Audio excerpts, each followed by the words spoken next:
यह राधा का घर है। राधा की अभी अभी शादी हुई थी और वह अपने सासू माँ के पास जाती है। अरे माँ जी, आज खाने में क्या बनेगा? अरे मुझसे क्या पूछ रही हो, जाओ जाके बना दो शाही पनीर और मटर पनीर। मुझे खाने का बहुत मन कर रहा है, क्योंकि आज नया साल है ना, बिरयानी भी जरूर बनाना। ठीक है माँ जी, मैं बना दूंगी। फिर राधा रसोई में आ जाती है और कहती है, यह बुढ़िया तो मुझसे खाना बनवा बनवा कर मेरा तो रूह ही निकाल देगी। इस बुढ़िया का तो कुछ करना ही पड़ेगा, बड़ा खाना खाने वाली हुई है। और फिर राधा उसके कहे अनुसार खाना बनाने लगती है। वह तरह तरह के खाने जैसे मटर पनीर, शाही पनीर और बिरयानी भी बनाती है। जब वह खाना खाने जाती है तो खाना ही नहीं बचा होता। वह चुपचाप अपने कमरे में आ जाती है और कहती है, मैं बस बहुत हो गया इस बुढ़िया का। अब मैं भी चुप नहीं रहूंगी।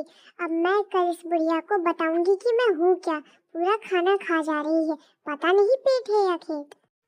राधा को इस दिन बहुत गुस्सा आया। वह चुपचाप सो जाती है।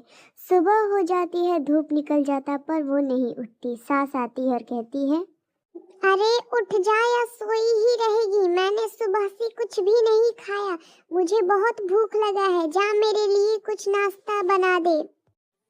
मैं नहीं बनाऊंगी, क्या कर लोगी? जाओ जाकर खुद बना लो जो खाना है। मैं तो नहीं रोक रही तुम्हें। तेरी इतनी जरूरत, अपने सास से कोई ऐसे बात करता है? हाँ, मुझसे जबान लड़ा रही है तू। जा जाके बना मेरे लिए चुपचाप। ओ बुढ़िया, बड़ा मुझ पे हुक्म चला रही थी ना, अब जा जाके खुद अपना काम कर। चल निकल मेरे कमरे से चुपचाप। राधा आज सुबह सुबह अपनी सास को इतनी खरी खोटियाँ सुनाती है। वह चुपचाप उस कमरे से चली जाती है और नीचे आकर देखती है तो राधा कॉल पे बातें कर रही होती है। वह वहाँ खड़ी होकर देखती है और फिर निकल जाती है चुपचाप से। और राधा कहती है, मुझसे तो वो बिल्कुल जल रही है। वो सोच रही है मेरे पास फोन कहाँ से आया। राधा की सास जाती है और राधा के ससुर से पूरी शिकायत लगाती है और कहती है, अरे तुमको पता है, वह मुझसे जबान लड़ा रही थी, खूब उल्टी सीधी बातें बोल रही थी वह। अरे अरे, ऐसा क्या कह दिया उसने? फिर राधा की सास ने भी पूरी कहानी बता दी उन्हें। वह कहानी सुनकर कहते हैं उससे, खैर छोड़ो, उसने मजाक में ही तो कहा होगा। मैं अब से तुम दोनों का एक बंटवारा करता हूँ। अब तुम दोनों अलग अलग खाना बनाना। अब झगड़ा भी नहीं होगा। लो, बहू भी आ गई। आओ बहू, मैं तुम्हारा इंतजार कर रहा था। अरे देखो तो कैसे पैर छू के मक्खन मलाई लगा रही है। देखो, मैंने तुम दोनों का बंटवारा कर दिया है। अब से लड़ाई नहीं होगी। तुम दोनों अब अलग अलग खाना बनाना। अब कोई लड़ाई नहीं। ठीक है ससुर जी, आपकी जैसी मर्जी। और वह चली जाती है। देखा तुमने मेरी बहू कितनी भोली भाली है। तब वह बुढ़िया चुपचाप वहां से चली जाती है और अपने कमरे में जाकर कहती है, मुझसे बातें करते वक्त ये तो शैतान बन जाती है, और पता नहीं इस बुढ़े पर क्या काला जादू किया है, इसके ही गुण गा रहा है। कल तो मैं इसको देख लूंगी। अभी के लिए तो मैं सो जाती हूँ। आज तो बुढ़िया का चेहरा देखने लायक था। चेहरे पे 12 बज रहे थे। सो जाती हूँ, क्यों टाइम बर्बाद करूँ मैं उसके ऊपर। वह भी उसी के बारे में बातें सोच सोच कर सो जाती है। सुबह हो जाती है। सुबह होते ही वह नीचे आती है और देखती है कि उसकी सास सोफे पर नहीं बैठी होती है। वह कहती है, आज बुढ़िया मेरे घर से घर के किस कोने में छिपी है। चलो ये तेल ले जाके सीढ़ी पे गिरा देती हूँ, जब आएगी तब पता चलेगा।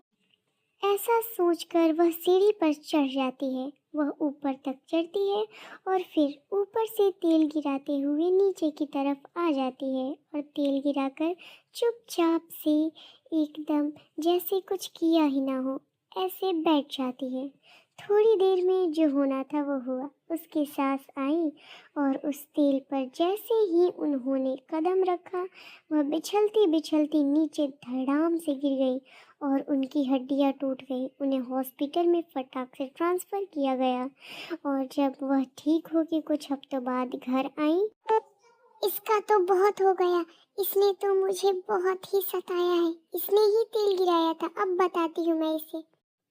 इतना कहकर वह दौड़ी दौड़ी जाती है उसके कमरे में और फिर उसे कहती है, मैं आई हूँ तुम्हें तोहफा देने, ये लो मेरा तोहफा तुम्हारे लिए।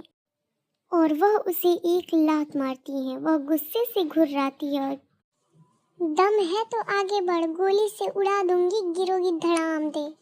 और बुढ़िया तुझ में दम है तो आगे आ, आर पार कर दूंगी। अफसोस, जब वह गन फायर करती हैं तो उसमें गोली ही नहीं होती। मौका देखकर राधा आगे बढ़ती है और उनको खंजर घोंप देती है। वहीं पर उनकी मौत हो जाती है। राधा को डर लग गया और वह वहां से दौड़ी दौड़ी भागती है। वह सड़क पर जब भाग ही रही होती है, एक गाड़ी आकर उन्हें टक्कर मार देती है और राधा की भी वहीं पर मौत हो जाती है। राधा की इस लापरवाही की वजह से उसकी मौत हो गई और उसके जलन की वजह से। अगर आपको वीडियो पसंद आई तो लाइक और सब्सक्राइब ज़रूर कीजिएगा। Welcome to next.